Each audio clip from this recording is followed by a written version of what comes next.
بسم اللہ الرحمن الرحیم۔ یہ واقعہ پڑوسی ملک کے صوبہ سندھ کا ہے۔ ایک 40 سالہ نوجوان کا تعلق ہندو گھرانے سے تھا۔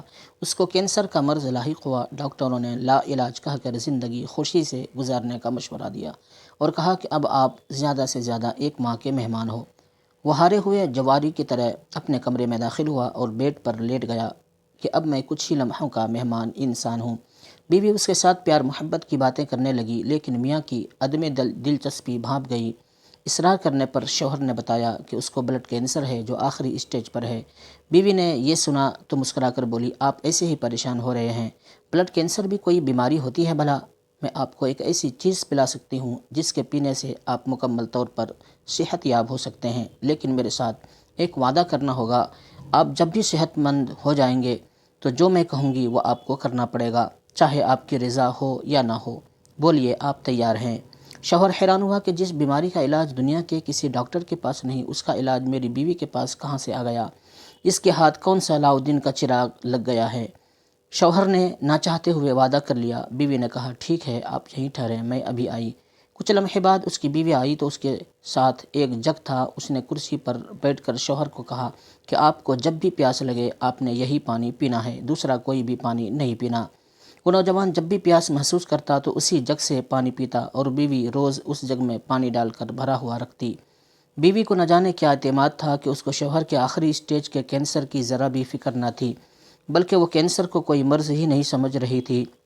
اس کے شوہر کو رہ رہ کر خیال آ رہا تھا کہ 1 مہینہ بعد اس کی موت ہو جانی ہے، اب وہ زندہ رہنے کا کوئی چانس نہیں۔ کچھ دن گزرنے کے بعد اس نوجوان نے خود میں واضح تبدیلیاں محسوس کی۔ 1 ماہ گزر گیا تو وہ حیران ہوا کہ بقول ڈاکٹر وہ تو 1 ماہ کا مہمان تھا۔ وہ خود کو صحت مند محسوس کرنے لگا۔ لیبارٹری جا کر ٹیسٹ کرایا تو ایک حیرت انگیز انکشاف ہوا کہ آپ کا تو بلڈ کینسر ختم ہو چکا ہے۔ اس انکشاف سے اس نوجوان کو بہت حیرانگی ہوئی۔ وہ جلدی سے رپورٹس لے کر دوسرے لیب گیا تو وہاں بھی یہی جواب ملا کہ آپ کا تو کینسر ہی ختم ہو چکا ہے۔ اس نے 4 الگ الگ لیب سے ٹیسٹ کروایا اور یہی نتیجہ آیا کہ آپ کا بلڈ کینسر ختم ہو چکا ہے۔ وہ دوڑ کر گھر آ گیا اور بیوی کو جھوم کر کہا کہ اس کے پانی نے تو کمال کر دیا، وہ اس پانی پینے کے بعد خود کو مکمل طور پر صحت مند محسوس کر رہا ہے اور لیب کی رپورٹس بھی یہی کہہ رہی ہے کہ اب آپ کا کینسر ختم ہو چکا ہے۔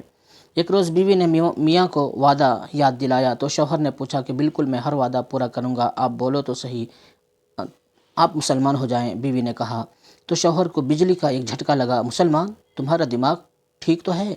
تم نے یہ لفظ کیسے بولا؟ تیری ہمت کیسے ہوئی مجھے مسلمان بنانے کی؟ کیا تم مسلمان ہو؟ ہاں میں مسلمان ہوں، بیوی نے کہا، لیکن مجھے تو بتایا گیا تھا کہ تم ہندو ہو، تمہارا تو پورا خاندان ہندو ہے، پھر تم کیسے مسلمان ہوئی؟ شوہر نے کہا، پہلے آپ اپنا وعدہ پورا کریں، اگر وعدہ پورا کریں گے تو سب بتا دوں گی، ورنہ نہیں بتا سکتی۔ شوہر نے کچھ دیر سوچا اور کہا، ٹھیک ہے، میں مسلمان ہونے کو تیار ہوں۔ اس کے شوہر نے غسل کیا، بیوی نے پاس بٹھایا اور کہا، کہیے اشہد ان لا الہ الا اللہ و اشہد ان محمد رسول اللہ، اور یوں اس نوجوان نے اسلام قبول کر لیا۔ بیوی نے کہا، جب میں چھوٹی تھی اور اسکول جایا کرتی تھی تو اس وقت میری ایک کلاس فیلو تھی، وہ مسلمان تھی، ہم دونوں میں دوستی بہت گہری تھی۔ اسکول کے بعد میں اس کے گھر جایا کرتی، دونوں مل کر اسکول کا کام کرتے، وہ روزانہ قرآن پاک کی تلاوت کرتی تو میں بھی پاس بیٹھ جاتی۔ قرآن آہستہ آہستہ میرے دل میں اترنے لگا۔ یوں ایک دن قرآن دل میں اترا کہ میں 15 سال کی عمر میں چوری چپکے سے مسلمان ہوئی۔ میں مسلمان ہو کر خود کے اندر سکون محسوس کرنے لگی۔ قرآن پڑھے بنا چین نہیں آتا تھا۔ آپ کے ساتھ شادی ہوئی تو یہاں بھی چوری سے قرآن پڑھتی رہی۔ زندگی کے اتنے سال آپ سے اپنا ایمان اور اپنا قرآن چھپائے رکھا، بالآخر آپ بیمار ہو گئے اور دوائیوں نے کام نہ کیا۔ مجھے اس بات کا مکمل یقین ہے، جہاں دوائیاں کام نہیں آتی وہاں اللہ کا کلام پاک کام آتا ہے۔